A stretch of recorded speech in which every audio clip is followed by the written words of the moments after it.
Today, let us reflect on a question many people carry quietly. How do we stop feeling behind in life? A fruit does not become sweet by hurrying. It does not wake one morning ashamed that it is still green. It does not look toward the next branch and ask why another fruit has already softened, why its color has deepened, or why it seems closer to being ready.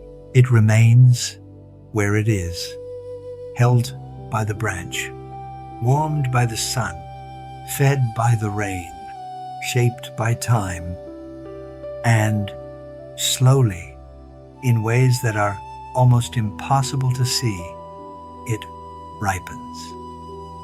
Nature understands something many of us forget. Not everything becomes ready at the same speed. Some things require another season before their sweetness can appear. Yet when we look at our own lives, we often speak as though slow ripening were a personal failure.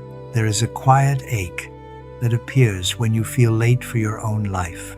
It does not always arrive as a crisis.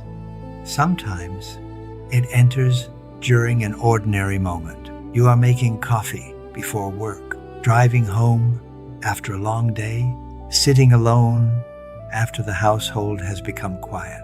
Nothing is particularly wrong. And then, without warning, a sentence rises within you.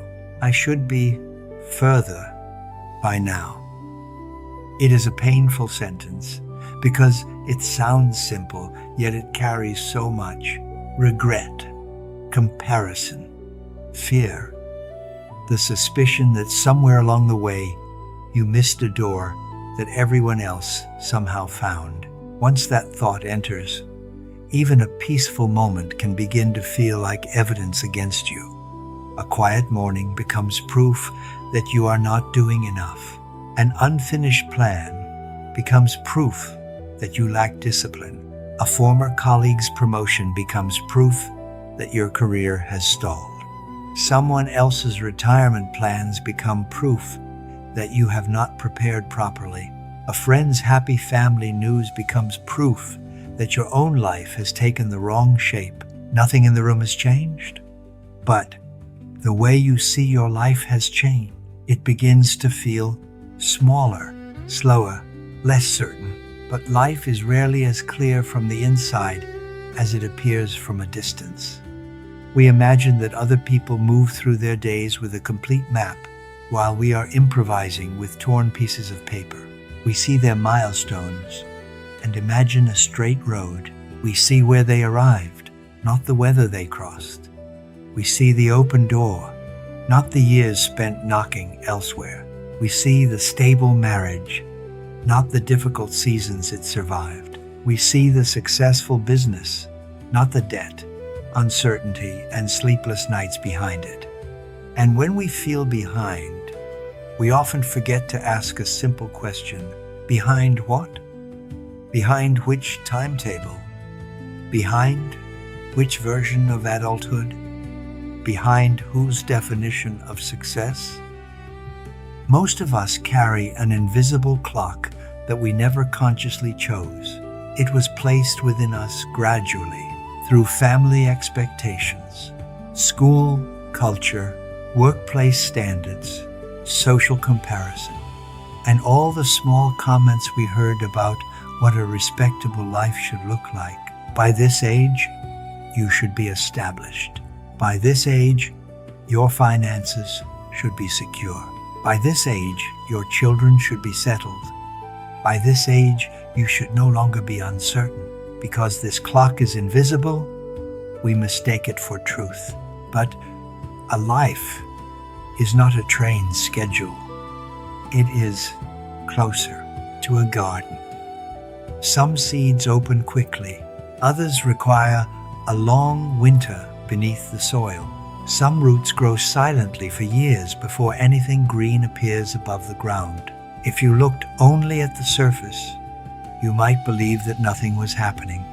But beneath the earth, something patient and necessary may be taking shape.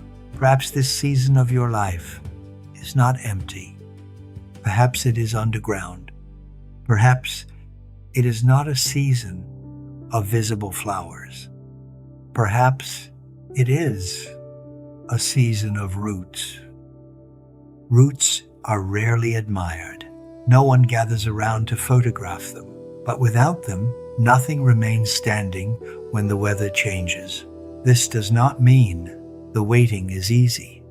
It still hurts to want something that has not arrived. It still hurts to watch others enter rooms where you are still waiting outside. It hurts to feel ready for a chapter that life has not yet opened. It hurts to work for years without seeing the result you expected.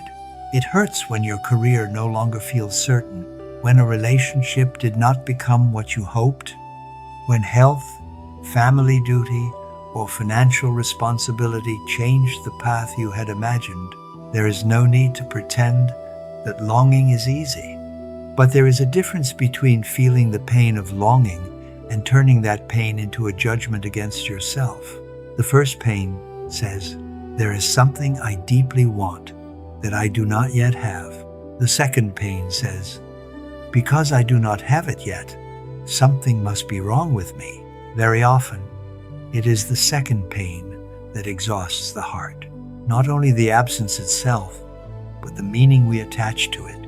We begin speaking to ourselves with a harshness we would never use toward someone we love. "You are too slow. You wasted too much time. You should have made better choices. You are falling behind." But if a close friend came to you with the same fear, would you speak to them this way? Would you reduce their whole life to one delayed milestone? Would you say that because their path is difficult to explain, it has no value? Would you ignore the years they spent caring for children, supporting a spouse, helping aging parents, recovering from illness, or simply trying to remain steady through difficult circumstances? Probably not. You would remember what they have carried, the losses, the effort, the responsibilities no one applauded, the courage required to continue. You would understand that a person can still be unfinished and remain worthy of tenderness. You deserve to be seen with that same tenderness. Perhaps you are not late. Perhaps you are tired from comparing your interior life with other people's visible milestones. Perhaps you are measuring your private becoming against public announcements. Perhaps you are standing too close to your own life to see what is quietly taking shape. A river does not move in a straight line simply because the sea is important.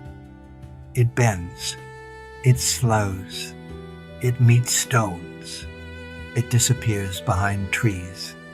Sometimes it seems to move away from its destination, and yet it continues. Its curves are not mistakes. The curves are how the river travels. Perhaps your life has curves as well. Perhaps the detour is not proof that you are lost. Perhaps it is the shape your path needed to take.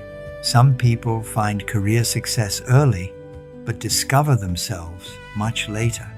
Some build quickly, then spend years asking whether what they built was ever truly theirs.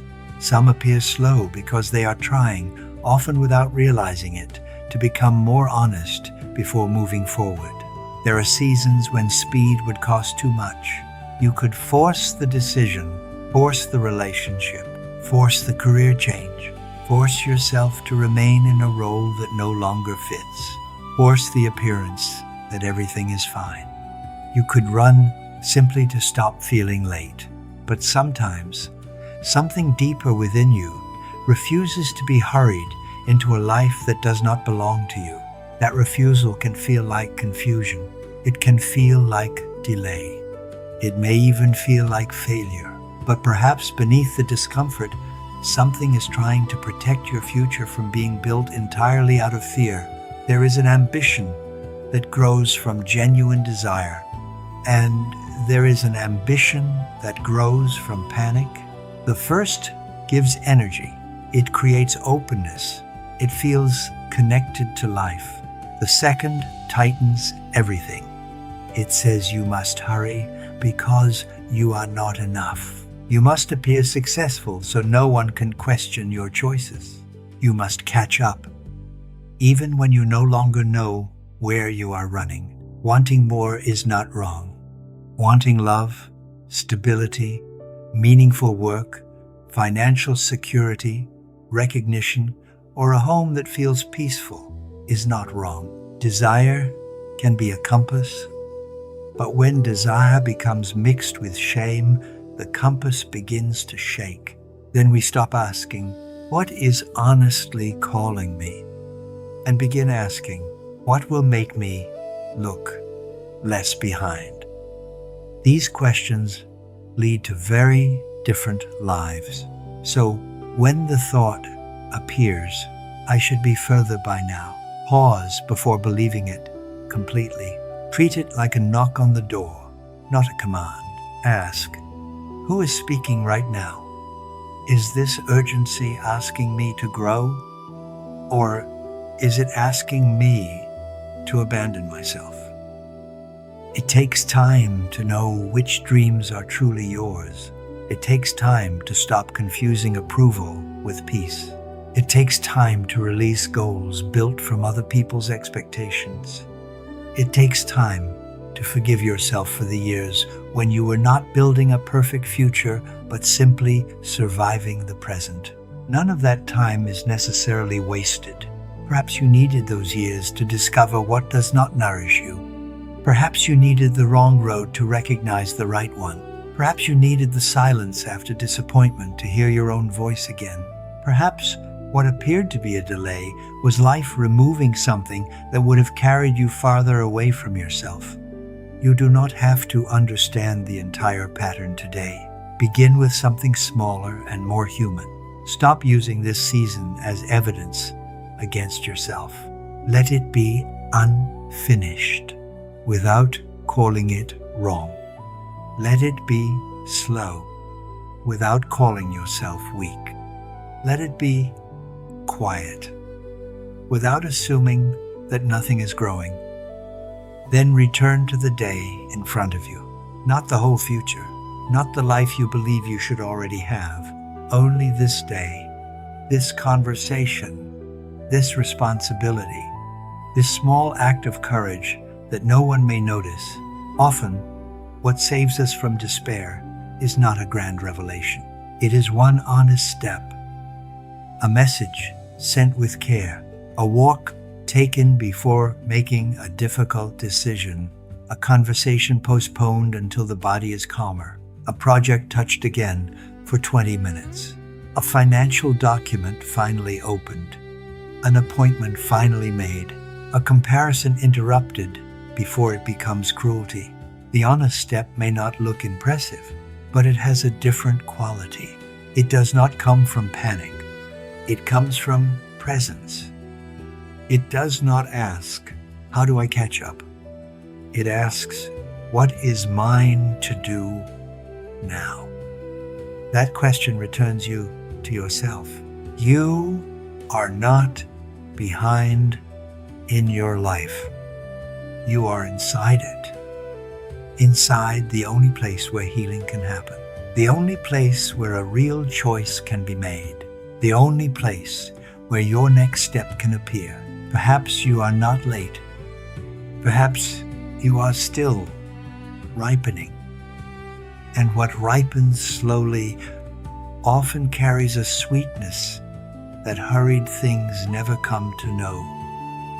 Let that be the reflection for today. You do not need to force your life to resemble someone else's timetable.